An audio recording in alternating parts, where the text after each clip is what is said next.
Hey, hello, Davi Gajali di sini. Gue tahun ini tuh mau menginjak usia 29 tahun dan mungkin lo udah lihat dari judul, gue merasa sangat-sangat kesepian. I don't know. Kesepian nih dalam arti bukannya kayak sebenarnya nggak banyak yang berubah dalam hidup gue, cuman gue tuh ngerasa kayak gue tuh udah nggak bisa lagi connect sama orang gitu loh. Nggak kayak waktu zaman-zaman dulu gitu. Dimana kita masih bisa main sama-sama, masih ngerti perasaan orang lain kayak gimana, cara hidup orang lain tuh kayak gimana, kita masih sama-sama ada di lingkungan yang bisa dibilang sosial. Nah, karena ngomong-ngomong tentang lingkungan yang ngebuat kita jadi sosial, gue ngerasa kesepian ini tuh bukan cuman gue yang ngerasain. Kayak banyak banget orang-orang yang walaupun dia ekstrovert, walaupun dia sering bergaul, cuman deep down dia merasa kesepian. Karena gue banyak ngobrol sama orang tentang kesepian. Dan gak banyak orang yang mau open up tentang rasa kesepian ini. Kesepian sama kesendirian itu beda. Dari bahasa Inggris ya, kita tahu kesendirian atau sendiri itu adalah alone. Kesepian itu adalah lonely. Jadi sendirian itu adalah kondisi, kesepian itu adalah perasaan. Lo bisa kok di antara orang-orang banyak tapi merasa kesepian. Dan gue mempercayai satu hal, gue punya kecurigaan bahwa rasa kesepian ini tuh bukan semata-mata karena kita beranjak lebih dewasa atau kita hidup di fase yang baru. Mungkin lu yang nonton sedang merasakan transisi antara dari uh, kehidupan perkuliahan, postgraduate sampai akhirnya kerja atau bisnis, dan kok dunia makin lama makin sepi ya. Tapi gue bukan penganut yang percaya karena itu. Gue merasa dunia ini memang didesain untuk supaya orang-orangnya tuh kesepian. Kedengarannya emang rada gila sih. Cuman ya coba lu dengerin lu deh argumen gue. Kecurigaan gue tuh kan emang sering belajar tentang sejarah. Gue suka banget kenapa sesuatu bisa terjadi tuh gue kulik sejarahnya. Jadi waktu tahun 18 something, waktu awal-awal Ford, tahu Ford ya, Ford didirikan ya oleh Henry Ford. Most of the workers are laborers atau buruh, belum yang karyawan profesional kayak sekarang gitu. Kebanyakan orang dipakai tenaga fisiknya, tenaga kerjanya segala macam, dan selalu ada problem di POV-nya Henry Ford bahwa buruh itu akan sangat-sangat berbahaya jika mereka sudah satu kepala, sudah unite gitu. Jadi dibuatlah sistem di mana uh, buruh-buruh ini susah untuk unite dengan konsep 888. Konsep kerja 888. Kerja 8 jam, tidur 8 jam, socialize 8 jam. Jadi yang tadinya kerjanya itu nggak sampai 8 jam, jadi ada waktu banyak nih buat orang-orang ngumpul, bersosial segala macam di 8 jam plusnya ini. Nah sekarang tuh cuma ada waktu 8 jam untuk kita bersosialisasi, dan itu pun seringkali kita udah capek atau kita abis di jalan, dan biasanya agak susah juga nyari temennya kalau di transit zaman sekarang. Awalnya dari situ, untuk mencegah buruh-buruh ini mungkin strike atau demo atau ya komplain lah secara massal gitu. Nah ini pun juga yang jadi pondasi untuk konsep kerja di dunia modern 888 ini. Nah dari situ pun berkembang sampai ke dunia modern, yaitu di dunia digital seperti ini nih. Kalau lu anak generasi 90-an kayak gue, mungkin lu ngerasain transisi dunia yang sangat-sangat berbeda. Kayak gue juga ngerasain itu sih. Dimana waktu kita kecil tuh kok kita banyak temen gitu, hubungan kita tuh baik gitu. Makanya kebanyakan teman-teman kita balik lagi ke teman-teman lama gitu, ke teman-teman sekolah, teman-teman ya kuliah gitu loh. Kok rasanya hubungan yang dijalin waktu kita dulu sama sekarang tuh kok beda banget gitu ya. Sekarang tuh susah banget cari temen, apalagi di era digital. Gue percaya ada pihak yang memang sengaja ngebangun sistem sosial kita supaya kita nggak unite gitu, supaya kita nggak bersosialisasi. Ini terdengar gila memang sih, cuman kalau kita lihat tanda-tandanya sih ada ya. Yang pertama, kita bahas dari tentang dunia kerja dulu deh. Dunia kerja, gara-gara tadi kita bahas tentang 888 kan. Kalau lo perhatiin, tren di dunia kerja itu sekarang adalah lebih ke short term commitment gak sih? Employee dan employers world itu adalah short term commitment, di mana job hopping atau jadi kutu loncat itu adalah normal yang baru. Lebih profitable jika kita jadi kutu loncat gitu loh, karena ada kenaikan gaji setiap setiap loncat gitu. Mungkin kita mikirnya karena itu, tapi bisa jadi memang industrinya itu mengarahkan kita untuk jadi kutu loncat supaya lebih gampang diatur. Orang yang sendirian, orang yang kesepian itu adalah orang yang terkontrol. Kita tuh memang merasa individual, tapi pada kenyataannya kita itu adalah niche di suatu algoritma, paham gak? Kita tuh kategori orang yang seperti ini gitu. By the way, ada WA tadi, sorry ya.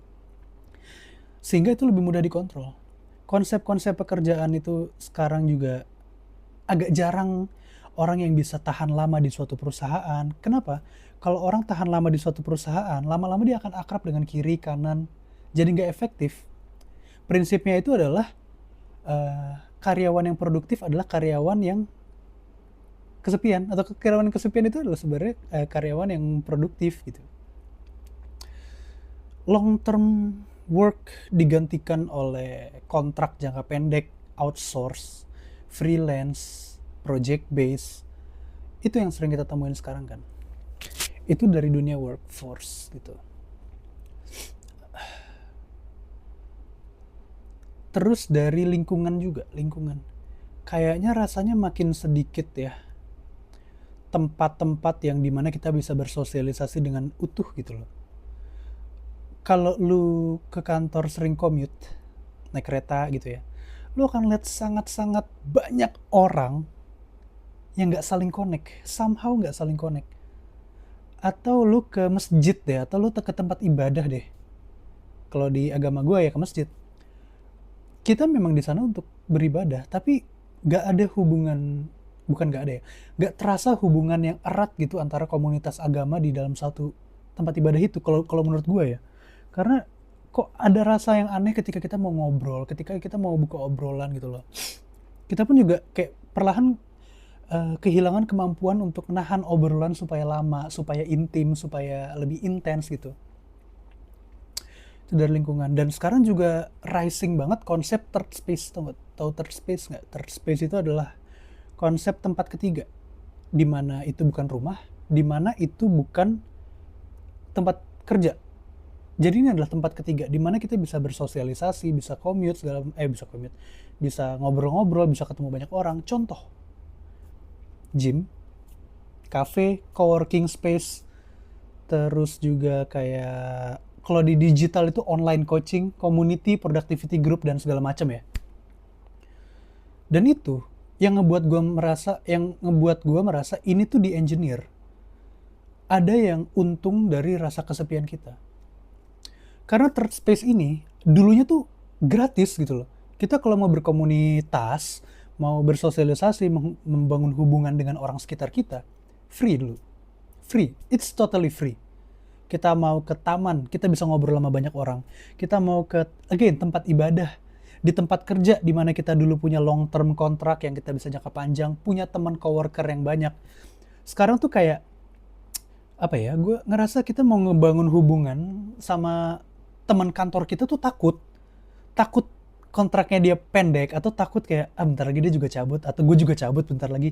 Jadi nggak ada terasa kayak hubungan yang manusiawi yang sebenarnya kita butuhkan gitu loh. Dan di situ gue juga percaya rasa kesepian ini tuh sebenarnya bukan cuma di engineer, tapi bisa dimonetisasi. Ini kita belum masuk ke ranah dampak digital loh. Ini baru di lingkungan sekitar kita aja gitu. The funny thing is, uh, dulu dijanjikan bahwa perkembangan digital itu adalah akan ngebuat kita saling connect, akan ngebuat kita saling lebih dekat antar satu sama lain. Tapi kenyataannya kita malah lebih jauh. Kita bisa tahu 1000 orang di sosial media, 100 orang di sosial media. Tapi mungkin kita nggak tahu tetangga kita siapa. Jujur aja, dulu waktu kecil, gua hafal siapa-siapa aja yang tinggal di deretan rumah gua. Itu ada sekitar 17 rumah. Dan gue tahu siapa mereka satu-satu. Sekarang, samping gue aja gue nggak kenal. What the fuck, man? Gue nggak kenal samping gue siapa. Gue cuma kenal orang-orang lama doang yang dulu gue tahu. Dan itu yang membuat gue merasa hubungan itu lebih spesial ketika dijalin zaman dulu daripada zaman sekarang. Anyway, social media. Kalau ada satu pihak yang paling diuntungkan dari rasa kesepian ini, yaitu adalah tech, social tech. Yang dulu menjanjikan kita akan saling connect, tapi pada kenyataannya kita hanya saling tahu, nggak connect, dan cenderung menjauh dari orang sekitar gitu. Kita nggak lagi ngerasanya tuh kayak sosial media tuh nggak ngebuat kita berinteraksi, tapi sekedar engage. Kita itu bukan orang yang punya hubungan yang dekat, even secara online dengan orang lain. Kita hanya merely niche atau kategori di suatu algoritma besar gitu loh. Misalkan, oke, lu suka nge-gym. Ya udah, lu masuk ke kolamnya orang-orang suka nge-gym.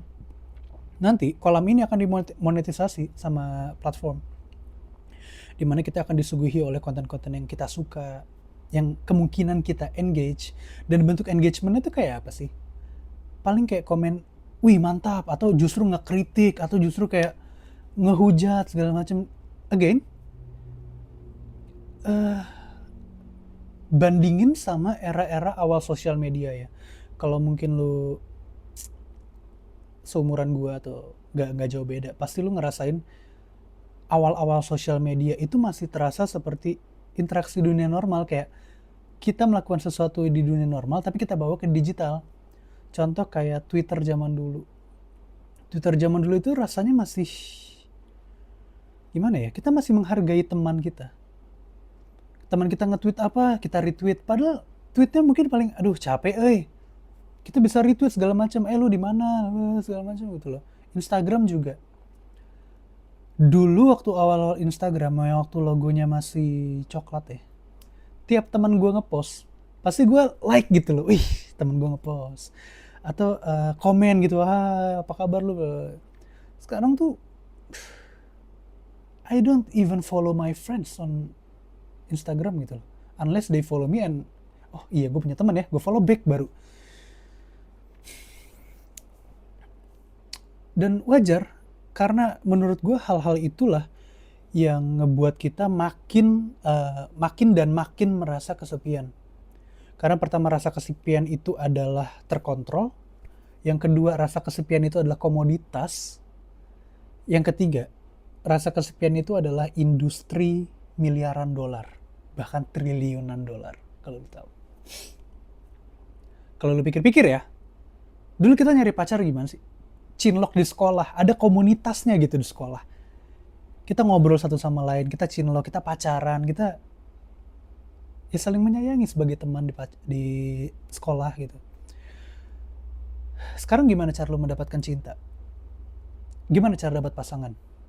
Swipe, swipe, swipe. Satu di antara ratusan pilihan lu di swipe. Kalau lu pengen lebih terlihat, bayar. Gitu. Itu yang dijanjiin. Kenapa cinta aja harus berbayar gitu? Dan kalau lu nggak ngikutin sistem itu, ya sulit lah nyari pasangan di mana lagi selain di dating apps. Lu bisa nyari pasangan di luar, asal dia punya prinsip sama kayak lu, nggak mau nyarinya di dating apps gitu loh.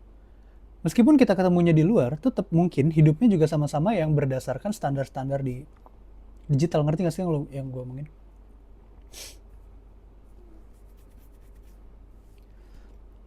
Ya menurut gue rasa kesepian ini tuh adalah hal yang wajar sih, karena kita korban sebetulnya. Menurut gue tuh kita korban. Bukan karena ada sesuatu yang salah di kita. Bukan juga karena mungkin ada karena kondisi mental, tapi most likely untuk kebanyakan orang ini bukan karena kondisi atau kelainan mental yang datang dari diri kita, tapi ini dampak faktor eksternal yang ngebuat kita mungkin jadi kesepian. Gue nggak tahu lu setuju apa enggak ya. Gue emang orangnya seneng rada konspirasi gitu dan mikir gini ya. Sebenarnya mikir kritis itu orang-orang ngelihat gue kalau mikir kritis tuh kayaknya keren apa segala macam. Enggak. Itu coping mechanism gue. Karena jujur aja gue secara person, ego gue dan gengsi gue cukup tinggi ya. Gue nggak mau terlihat lemah di depan orang lain. Cuman belakangan ini gue mulai embrace sisi sisi lemah gue yang mungkin gue nggak berharap diterima juga sih. Tapi who cares man terhadap sisi lemah gue juga. Kalau orang tahu bahwa gue lemah juga, nggak dunia nggak berhenti berputar kan. Again, gue kritis ini karena gue agak susah dalam bukan memanage emosi ya, memanage perasaan. Gue tuh suka bingung kalau dikasih situasi sedih, ada kabar buruk gitu, gue pasti bingung. Dan coping mechanism gue adalah nyari solusi, menenangkan orang lain segala macam. Karena kenapa? Karena gue nggak bisa nenangin diri sendiri. Nge-vape dulu ah, gue takut sedih.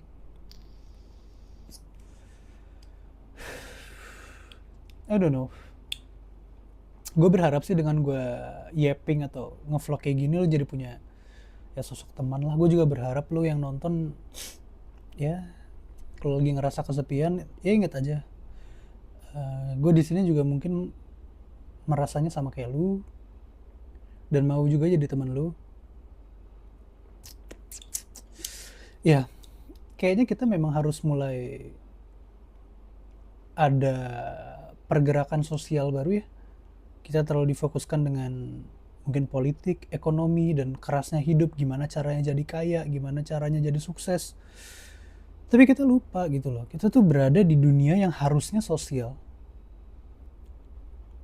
Tapi kita nggak lebih dari sekedar satu poin engagement di sosial media.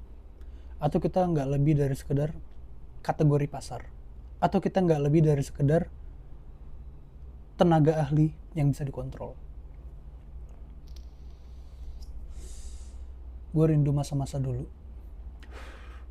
Masa-masa dimana kita masih ya SMS-an, terus ngirim lagu tuh pakai Bluetooth, bahkan belum Bluetooth, infrared. Lo inget infrared gak sih? Jadi kalau lu punya HP Nokia atau Sony Ericsson dulu, sama temen lu tempelin HP-nya gitu nah. Set. Untuk ngirim GIF Naruto gitu. Lagi Rasengan chat. Gue gak tau lu relate apa enggak ya, tapi itulah masa kecil gue, masa-masa indah. Masa dimana gue gak ngerasa kesepian seperti sekarang.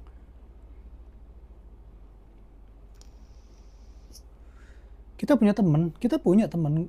Gue yakin kita punya temen nih. Lu punya teman di rumah, lu punya circle, gue punya circle. Tapi bukan teman, bukan apa ya? Bukan teman, gimana? Lu ngerti gue maksud gak sih? Kita punya circle tapi bukan teman gitu. Statusnya mungkin teman gitu ya. Cuman I don't really know him, I don't really know her. They don't really know me like we used to gitu. Terus balik lagi juga. Kok ujung-ujungnya tuh kayak ada tarikan untuk berteman sama teman-teman lama yang dimana kita sempat build relationshipnya tuh sama-sama secara organik gitu. Kayak teman SD gue, teman TK gue balik lagi main sama mereka karena nggak tahu kenapa di hati tuh paling nyaman gitu dibandingkan teman-teman yang mungkin gue ketemunya pas sudah gede gini. Walaupun memang ya ada beberapa yang karena kerjaan atau karena bisnis gitu jadi ketemu jadi teman, cuman koneksinya beda, nggak terasa seperti manusia.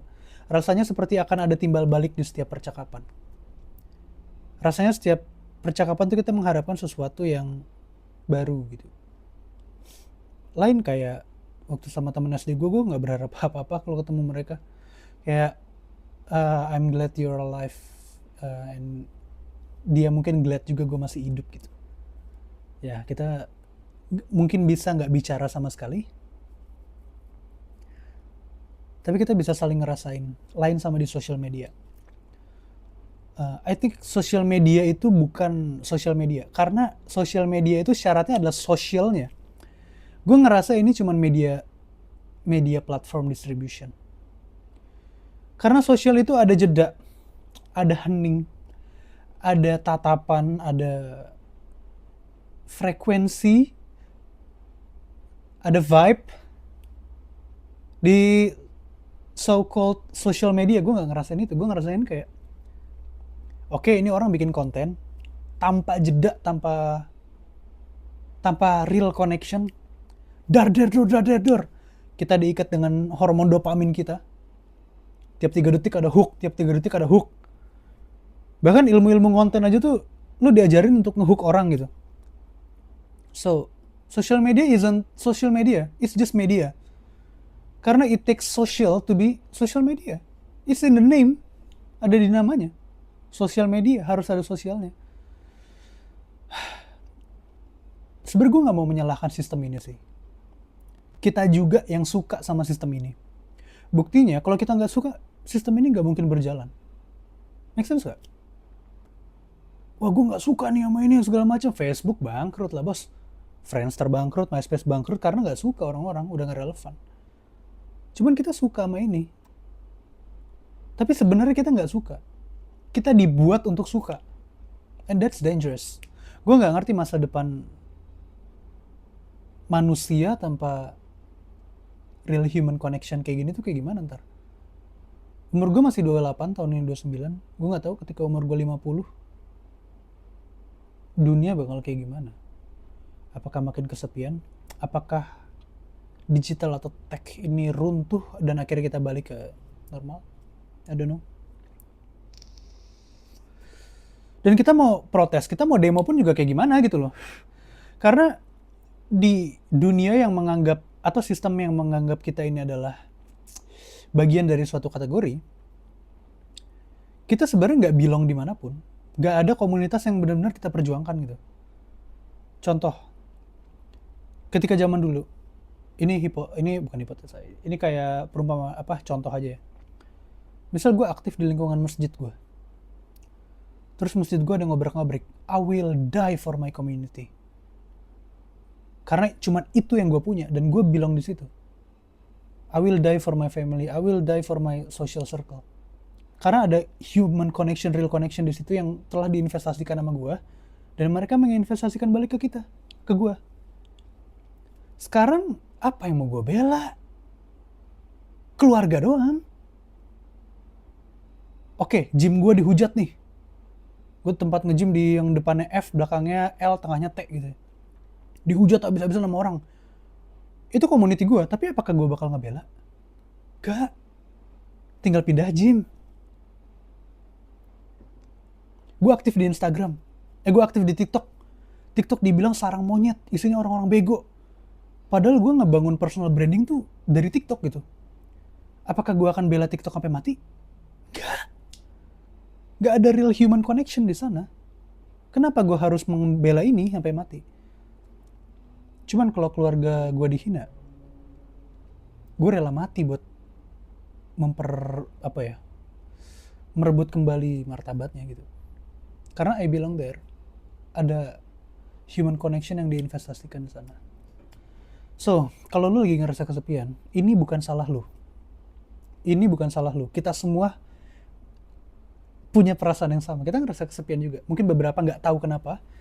Dan gue juga jujur nggak tahu kenapa. Dan ini cuman jawaban gue aja untuk menenangkan diri gue. Karena again, I'm not good at handling my emotion. So, coping mechanism gue adalah logic atau kritis. Bisa salah padahal. Tapi gue lebih mending mati karena nggak tahu, atau mati dengan kondisi nggak tahu kenyataannya kayak gimana, daripada gue hidup menderita karena tahu aslinya kayak gimana. So, gue nggak tahu ya di YouTube ini kalau nge-vape ini ntar nggak bisa monetisasi apa gimana. Yalah, Channel masih kecil aja udah mikirin monetisasi gitu loh. Again, I think this is the longest video I've made so far. Semoga ini bisa jadi, ya mau jadi background noise lu sambil main HP kayak atau sambil apa, jadi temen ngobrol gitu. Kalau lu suka lu subscribe boleh, lu komen juga kita mau ngobrolin apa lagi nih. Dan gue di sini hadir bukan sebagai content creator yang akan ngasih lu edukasi, akan bikin lu pinter, enggak. Gue cuma mau jadi temen lu aja. Oke? Bye bye.